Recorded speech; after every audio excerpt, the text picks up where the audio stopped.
खबरों का सिलसिला शुरू करते हैं सुपरफास्ट 100 में। मैं हूं आपके साथ अनुराग मुस्कान। मैं हूं आपके साथ चित्रा त्रिपाठी। अगले 22 मिनट तक आपको दिखाएंगे देश और दुनिया की 100 बड़ी खबरें। तो चलिए शुरुआत करते हैं। शिवसेना सुप्रीमो उद्धव ठाकरे कल मुंबई के वानखेड़े स्टेडियम में होने वाली देवेंद्र फडणवीस की ताजपोशी में नहीं जाएंगे। उन्होंने अपने सभी सांसदों, विधायकों और नेताओं को भी शपथ ग्रहण समारोह में नहीं जाने के निर्देश दिए हैं।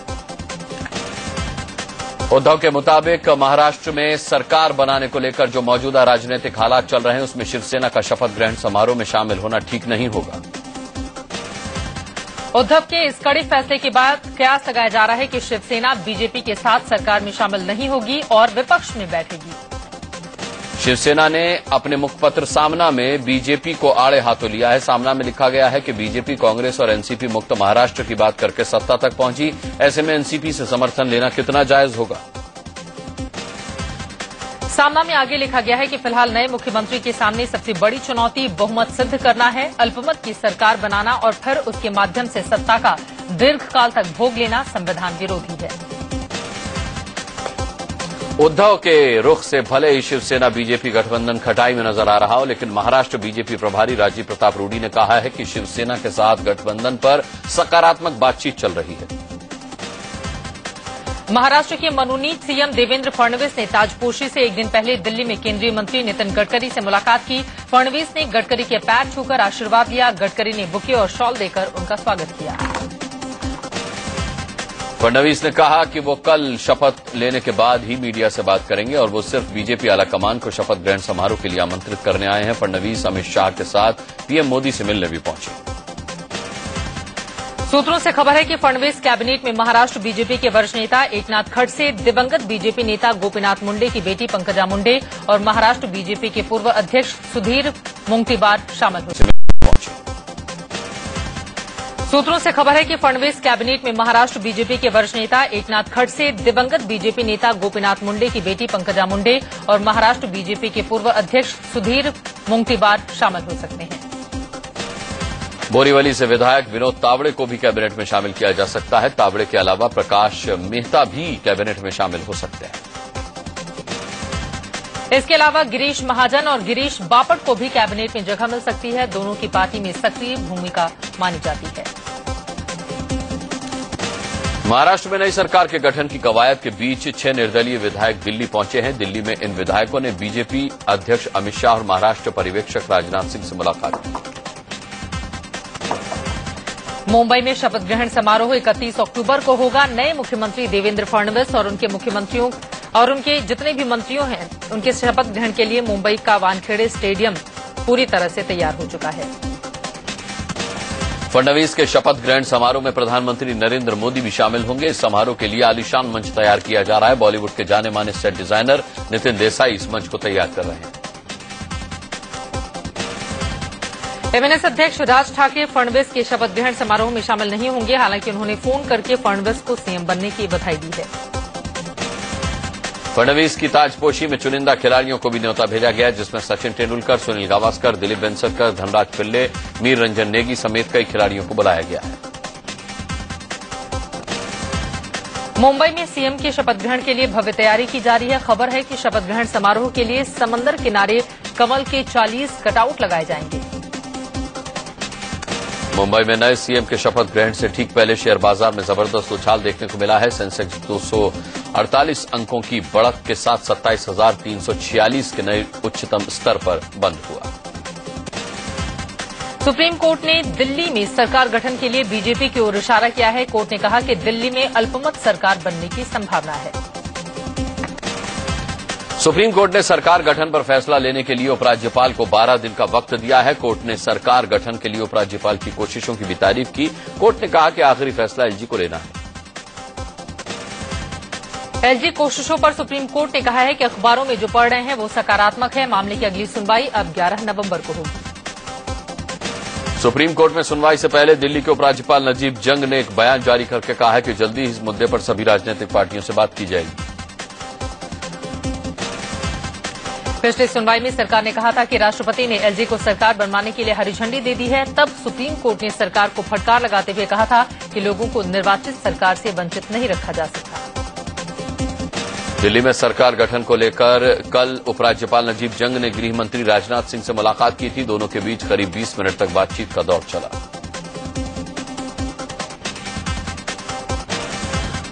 आम आदमी पार्टी के नेता मनीष सिसोदिया ने कहा है कि उपराज्यपाल चुनाव में देरी के तरीके ढूंढ रहे हैं। उन्हें सभी दलों को एक साथ बुलाकर सरकार गठन पर बातचीत करनी चाहिए।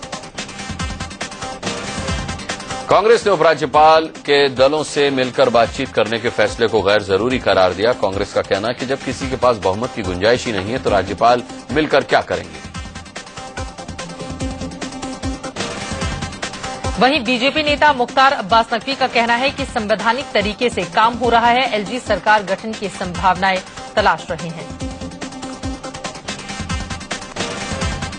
पश्चिम बंगाल के बीरभूम में हुई राजनीतिक हिंसा के विरोध में समर्थकों के साथ प्रदर्शन करने जा रहे बीजेपी नेता मुख्तार अब्बास नकवी कीर्ति आजाद को पुलिस ने धारा 144 के उल्लंघन करने के आरोप में हिरासत में लिया।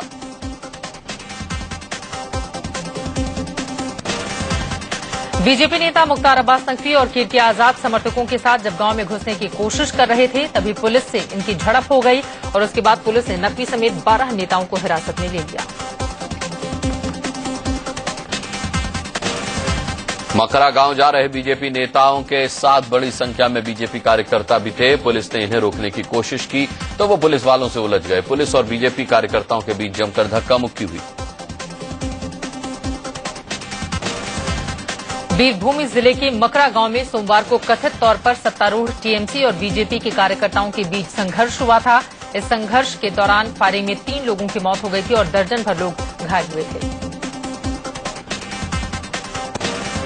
यूपी के देवरिया में समाजवादी पार्टी के कार्यकर्ता आपस में ही भिड़ गए। एसपी कार्यकर्ताओं के बीच जमकर मारपीट हुई और काफी देर तक लात घूंसे चले।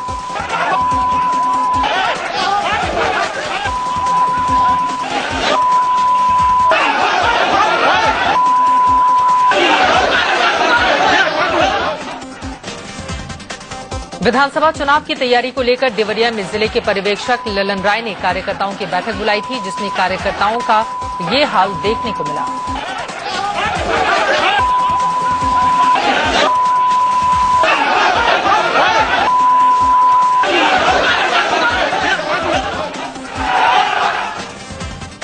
लोकसभा चुनाव में हार की समीक्षा के लिए एसपी की मीटिंग बुलाई गई थी, जहां कार्यकर्ताओं के 2 गुट एक दूसरे पर हार का ठीकरा फोड़ने लगे और यहीं से तू मैं मारपीट में बदल गई।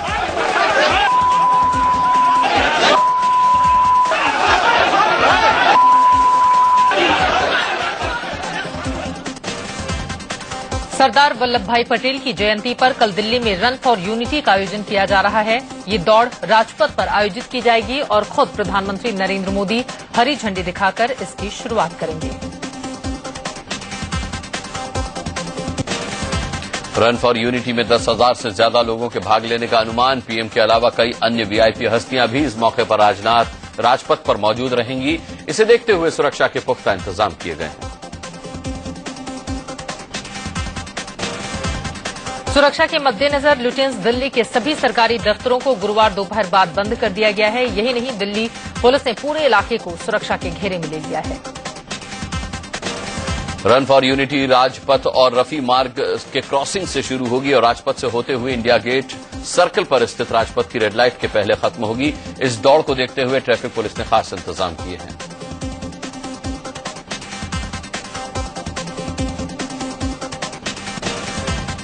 रन फॉर यूनिटी के चलते 31 अक्टूबर की सुबह 5 बजे से सुबह 9:30 बजे तक जनरल ट्रैफिक की एंट्री बंद रहेगी। इसी तरह जनपथ और रफी मार्ग पर भी सुबह 5 बजे से 9:30 बजे तक ट्रैफिक की नो एंट्री होगी। कल सरदार पटेल की जयंती के साथ इंदिरा गांधी की पुण्यतिथि भी है। सूत्रों के हवाले से खबर है कि कांग्रेस पूर्व प्रधानमंत्री इंदिरा गांधी की पुण्यतिथि पर शक्ति स्थल पर होने वाले कार्यक्रम में पीएम मोदी को आमंत्रित नहीं करेगी।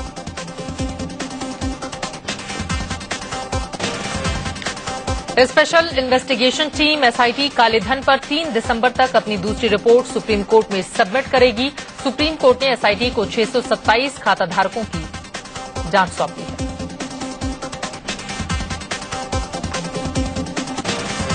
केंद्र सरकार ने दिल्ली के सिख विरोधी दंगे में मारे गए लोगों के परिवार वालों को 5-5 लाख का मुआवजा देने का ऐलान किया है।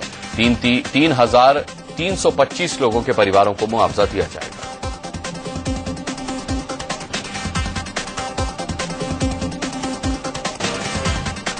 वित्त मंत्रालय ने बचत को बढ़ावा देने और गैर जरूरी खर्चों में 10% की कटौती के लिए 5 स्टार होटलों में सरकारी मीटिंग और फर्स्ट क्लास में हवाई यात्रा पर रोक लगा दी है।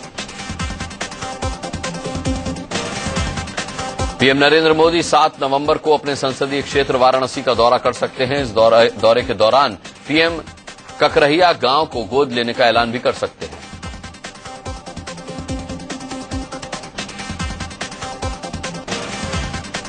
सांसद आदर्श ग्राम योजना के तहत हर सांसद को एक गांव गोद लेकर उसे आदर्श बनाना है। वाराणसी दौरे के दौरान पीएम बुनकरों के लिए सुविधा केंद्र का उद्घाटन भी करेंगे। दिल्ली की जामा मस्जिद के शाही इमाम सैयद अहमद बुखारी ने पीएम मोदी पर हमला बोलते हुए कहा कि मोदी मुसलमानों से जुड़ नहीं पाए।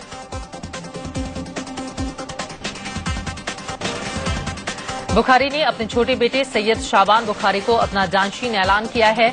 22 नवंबर को होने वाले समारोह में बुखारी ने पीएम मोदी को नहीं बुलाया है। वहीं पाकिस्तान के प्रधानमंत्री नवाज शरीफ को बुलावा भेजा गया है।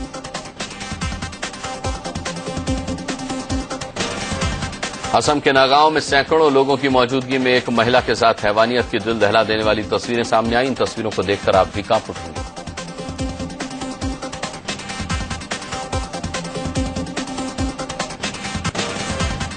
नगांव में दर्जनों महिलाओं ने सरेआम एक महिला के बाल काटकर उसके चेहरे पर कालिक पोती। हैरानी की बात यह है कि इस दौरान सैकड़ों लोग वहां पर तमाशबीन बने रहे।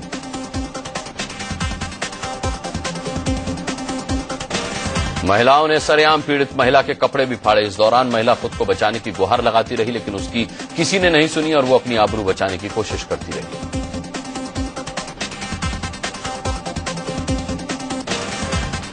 स्थानीय महिलाओं का आरोप है कि ये महिला जिस्म फरोशी के काम में शामिल है और पुलिस से शिकायत के बाद कार्रवाई नहीं होने पर लोगों का गुस्सा फूट पड़ा। खबर मिलने पर मौके पर पहुंची पुलिस पीड़ित महिला को अपने साथ ले गई, लेकिन लोगों का इस तरह कानून को हाथ में लेना अपने आप में कई सवाल खड़े करता है। मध्य प्रदेश के ग्वालियर के एक मॉल में मारपीट की लाइव तस्वीरें सामने आई हैं। खरीदारी करने आए कुछ युवक युवतियों ने विवाद के बाद दुकान के कर्मचारी की बुरी तरह से पिटाई कर दी।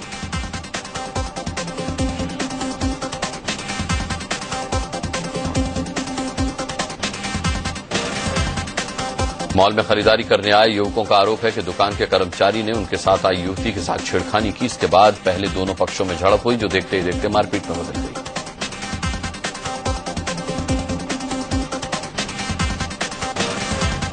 मॉल के भीतर दुकान में हुई मारपीट की तस्वीरें सीसीटीवी में कैद हुई हैं। दोनों पक्षों ने थाने में शिकायत दर्ज कराई है। पुलिस सीसीटीवी फुटेज के आधार पर जांच कर कार्रवाई करने की बात कह रही है। बॉलीवुड के महानायक अमिताभ बच्चन ने पीएम के स्वच्छ भारत अभियान से जुड़ते हुए झाड़ू थामकर मुंबई में सड़क की सफाई की।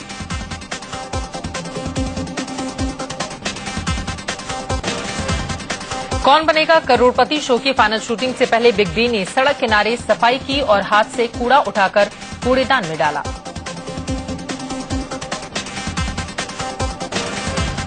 फिल्म अभिनेता ऋषि कपूर को डेंगू हो गया है। उन्हें मुंबई के लीलावती हॉस्पिटल में भर्ती कराया गया है, जहां उनकी हालत स्थिर बताई जा रही है।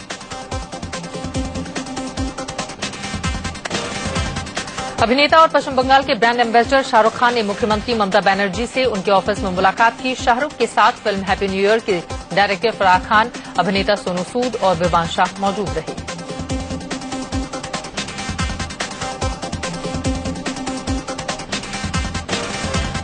ममता बनर्जी से मुलाकात के बाद शाहरुख ने कहा कि वो जब भी ममता दीदी से मिलते हैं तो जीवन के प्रति बहुत उत्साहित हो जाते हैं। उन्होंने कहा कि जितना प्यार मुझे यहां कोलकाता में मिलता है उतना प्यार कहीं और नहीं।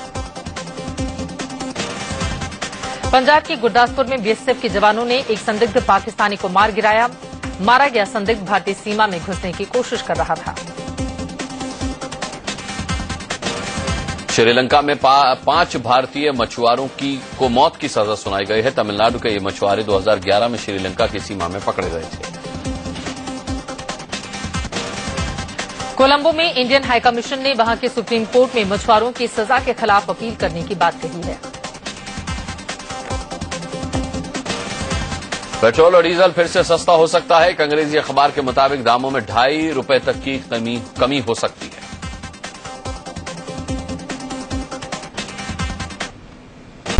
हरियाणा के गोहाना में पंजाब नेशनल बैंक के लॉकरों में हुई सेंधमारी के केस में पुलिस ने 2 आरोपियों को गिरफ्तार किया है। इनके पास से 10 किलो सोना और 60,000 रुपए नकदी बरामद होने की खबर है।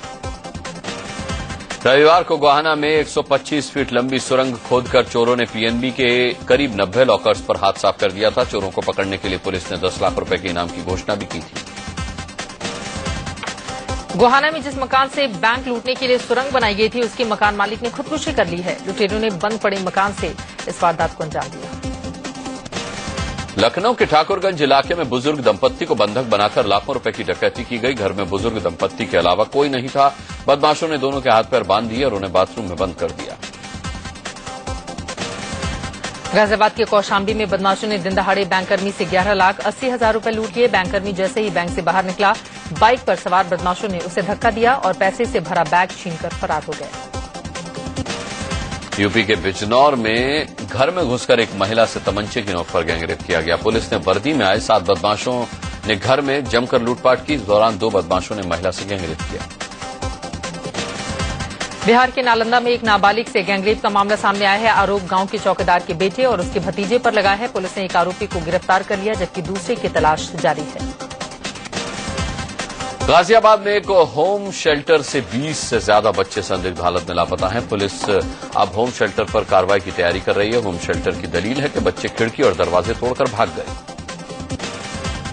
भोपाल के चूना भट्टे इलाके में एक इलेक्ट्रॉनिक सामान की दुकान में भीषण आग लग गई। सड़क किनारे धू धू कर जलती दुकान देखकर आसपास अफरा-तफरी मच गई। दुकान में लगी भीषण आग पर काबू पाने के लिए दमकल को खासी मशक्कत करनी पड़ी, लेकिन जब तक आग पर काबू पाया जाता, दुकान जलकर खाक हो चुकी थी।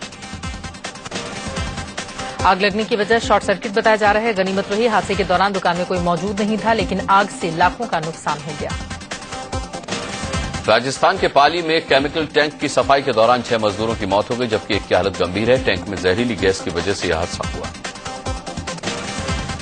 गाजियाबाद के लोनी इलाके में छठ पूजा के दौरान यमुना में एक महिला और 2 बच्चे डूब गए। एक बच्चे को तो बचा लिया गया, लेकिन महिला और दूसरे बच्चे की मौत हो गई।